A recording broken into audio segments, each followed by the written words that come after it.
politiques et ceux de la société civile, toujours liés à ce thème central, le cadre de dialogue et de concertation qui a ouvert ses travaux. Aujourd'hui même présidé par le Premier ministre, chef du gouvernement, Mohamed Beyavogui.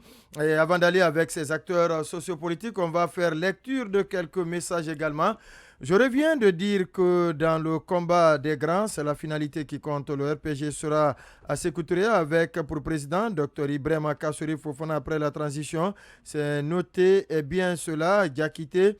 Depuis Bokeh, cet autre message qui nous vient d'arriver, il est de Omar Kourouma, l'observateur de On refait le monde, dans un pays comme la Guinée où la citoyenneté est étouffée par le militantisme au ralent communautaire. Des partis politiques peuvent se permettre le chantage politique et le droit de prendre en otage la transition. Le CNRD doit résister aux forces séniles de la négation disposées à découdre par assouvir leur obsession et freiner pour le pouvoir. La Guinée survivra, Inch'Allah. Suleiman Poutine Diallo, lui aussi, nous écrit ceci. Bonsoir Condé. Bonsoir à toute l'équipe. Le monde, on refait le monde. Ce qui se passe au Maroc est vraiment déplorable. Ces images sont insoutenables. Cela montre à suffisance combien de fois l'Union africaine est faible que quasi inexistante. Voici des sujets qui devraient préoccuper nos dirigeants comment résoudre ce problème de migration en créant des emplois et des projets bancables. Nos Africains continueront de mourir sous un regard complice des Occidentaux. C'est vraiment ahurissant. Ce message a été déjà lu. Il y a un autre message également qui dit ceci. La justice ne peut être indépendante du moment où les juges ne s'auto-désignent pas. Le communiqué du RPG est clair sur le fait que ce sont des cadres qui sont injustement emprisonnés. Cela donc nous amène à ouvrir le registre d'intervention des acteurs politiques. Lui, on a tout fait pour l'avoir. Aucun de ses numéros n'était ouvert, mais puisqu'il était aussi intervenu au lieu du cadre du dialogue et de concertation, la régie a donc calé un extrait de son intervention. C'est bien Monsieur Siaka Bari, il est le leader du MPDG. Nous allons donc partir avec la régie, suivre ce qu'il a dit et après, on se retrouve ici dans ce studio et sur ce plateau. Donc, la régie.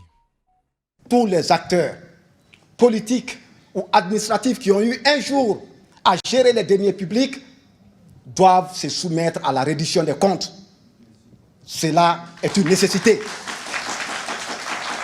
Mais le schéma aujourd'hui qui sous-tend la démarche de la CRIEF commence à devenir de plus en plus inquiétante.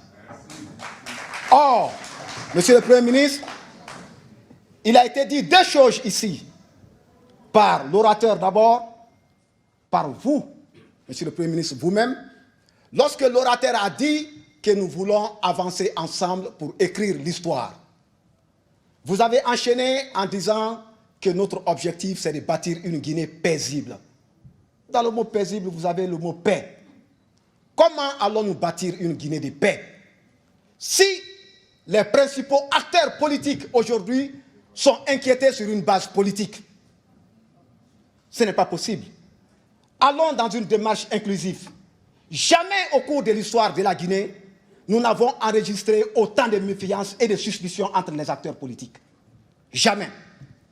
Aujourd'hui, un ancien Premier ministre croupit dans le cachot du désespoir. Aujourd'hui, un ancien président de l'Assemblée nationale croupit dans le cachot du désespoir. Aujourd'hui, on a créé une tunique à la Dalai Lama et on a fait porter à Cellou Dalein Diallo qui se promène à travers le monde. Aujourd'hui, on a réduit Sidya Touré au rôle d'un simple SDF. Monsieur le Premier ministre, je ne suis pas contre la justice, mais mettez-vous en œuvre pour que cette justice soit enfin diligente. Que ceux qui sont arrêtés, au lieu de dénier à ceux-là le statut de prisonniers politiques, qu'on leur situe sur leur sort. C'est ce qui pourra profiter à la paix et à la sérénité. Monsieur le Premier ministre,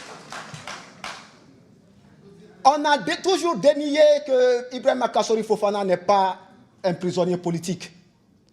Je vous dirais que s'il n'est pas un prisonnier politique, personne ne peut dénier quand même qu'il est un politique en prison. Amadou Damaro Camara n'est pas un prisonnier politique, mais c'est un politique en prison. Seydou Dalein Diallo n'est pas un exilé politique, mais c'est un politique en exil. Monsieur le Premier ministre, impliquez-vous pour que la paix revienne.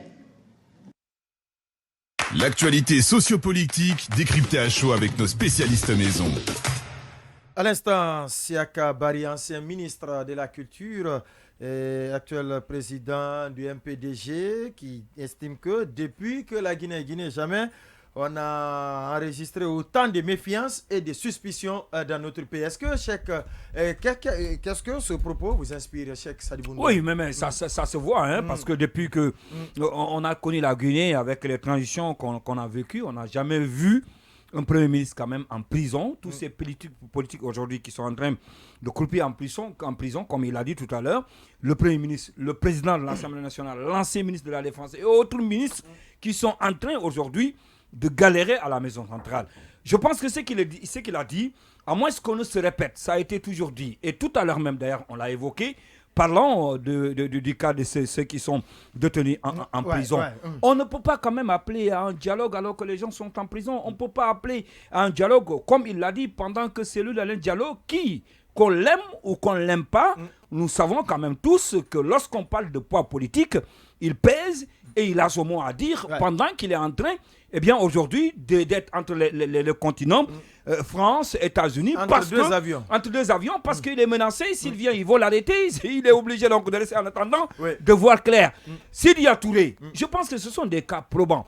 Tout à l'heure, on l'a dit, c'est pas parce que peut-être il faut leur donner une libération totale, mais si on doit parler d'un dialogue inclusif, vous ne pouvez pas inviter les gens autour de la table pendant que le président sont en prison, pendant que le président sont en exil, pendant que le président on est en train de casser leur maison. Je pense qu'à ce niveau-là, il faut qu'on s'accorde sur quelque chose.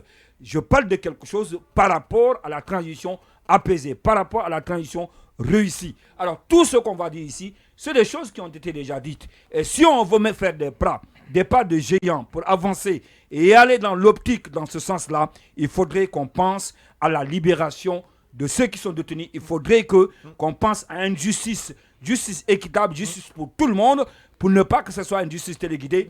Et comme ça se fait présentement aujourd'hui au sein de la CRIEF. Voilà, on va repartir.